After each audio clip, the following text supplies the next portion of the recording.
तो मैं आपके चैनल के मार्फत कहना चाहता हूं कि पूर्व महामहिम सतपाल मलिक जी ने जो बयान दिया था कि ये सत्ता के खातिर, सत्ता प्राप्ति के लिए ये संघी मानसिकता वाले, आरएसएस वाले और बीजेपी वाले अयोध्या के राम मंदिर, मथुरा और काशी को भी अपना टारगेट बना सकते हैं या किसी बड़े हिंदू नेता की हत्या करवा सकते हैं।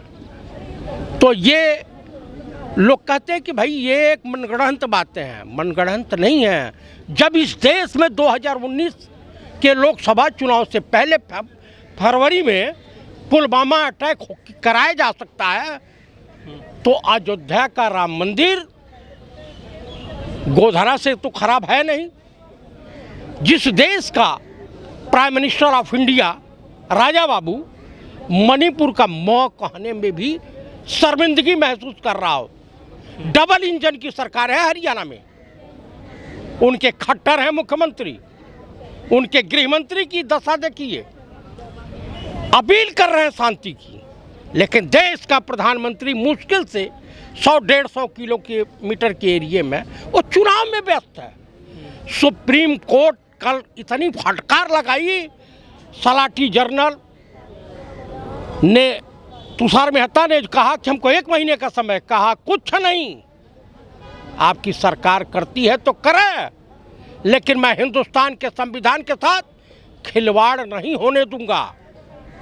मैं आपको बता देना चाहता हूं कि भाजपा का नाम आप भारतीय बलात्कारी जनता पार्टी, भारत जलाओ पार्टी रख सकते हैं, इसमें कोई गुरेज नहीं है। ना इनको हिंदुओं से कुछ लेना देना है, ना इनको किसी धर्म से लेना देना है। देखिए, राहत इंदौरी ने एक शेर कहा था, तो उसमें मैं थोड़ा परिवर्तन कर देता हूँ।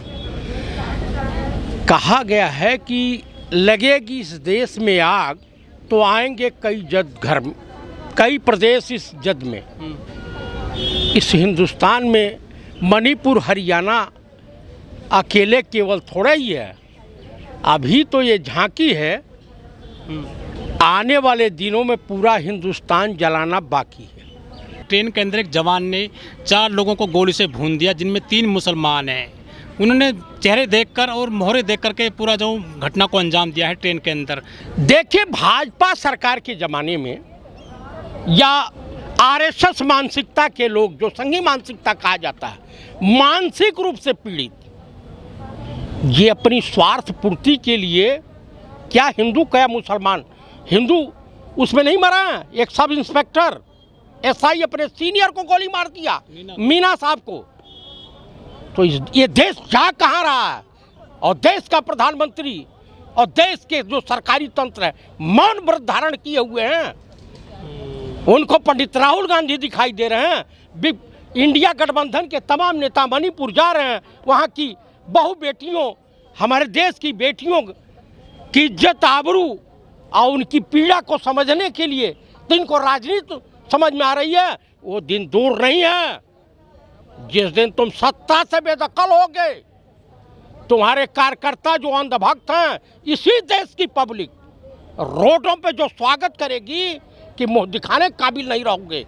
देश, आप धर्म के आधार पर श्रीलंका की दशा देख लीजिए। देश में तो अमृत काल चल रहा है, आज़ादी का अमृत महोत्सव है, सब कुछ चंगा सी चल रहा है। किसने कह दिया आपको? फ्रांस का एक अखबार है, उसने, जानते हैं, ली माउंट या क्या ऐसा कुछ नाम करके, उसने, जानते हैं, बूचड़ ऑफ गुजरात लिखा। इसका हिंदी में अर्थ होता है कि वहाँ जो है गुजरात का कसाई। देश के प्रधानमंत्री के लिए इस तरह के शब्दों का इस्तेमाल विदेश की मीडिया कर रही है। तो कम से कम देशवासियों को इनके ऊपर कतई विश्वास करने की ज़रूरत नहीं है। और इस देश की तमाम जनता से आपके चैनल के मार्फत अनुरोध कर रहा हूं कि आने वाले लोकसभा चुनाव में इतनी तगड़ी शिकस्त दे दें कि इनकी 7 पीढ़ियां भी थर्राने लगें। हमारा देश गंगा जमुनी तहजीब से चलता है। हमारा देश मोहब्बत और आपसी भाईचारे से विकास के रास्ते पे दौड़ता है। जिस दिन इस देश की जनता अपने जनप्रतिनिधियों से सवाल करना शुरू कर देगी और सरकारी कर्मचारियों को घूस देना बंद कर देगी, उसी दिन हिंदुस्तान विश्व गुरु हो जाएगा। तो अभी विश्व गुरु नहीं हो रहा है, वो कह रहे हैं विश्व गुरु- टॉप 3 में आएगा भारत। कब आएगा? 15 लाख सबके खाते में आ गए। एक टर्म में की हालत है, दूसरे टर्म में आपका ये हुआ, पुलवामा अटैक हुआ, और दूसरे ही टर्म में चुनाव, आने वाले लोकसभा चुनाव से पहले की दशा ये है कि मणिपुर और हरियाणा जल रहा है। तो देश- कंट्रोल तो कर लिया सब उन्होंने, कहीं कोई कंट्रोल नहीं हुआ, शांति हो गई सब जगह। कहीं कोई शांति नहीं हुई है। आप गलतफहमी के शिकार हैं। अभी तो पूरा हिंदुस्तान जलना बाकी है।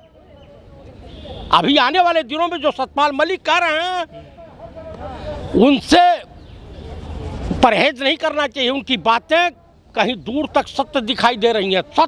सत्यता से उनको इनकार नहीं किया जा सकता है, क्योंकि यही हिंदुस्तान की कटु सच्चाई है वर्तमान समय में। इससे इनकार आप नहीं कर सकते हैं।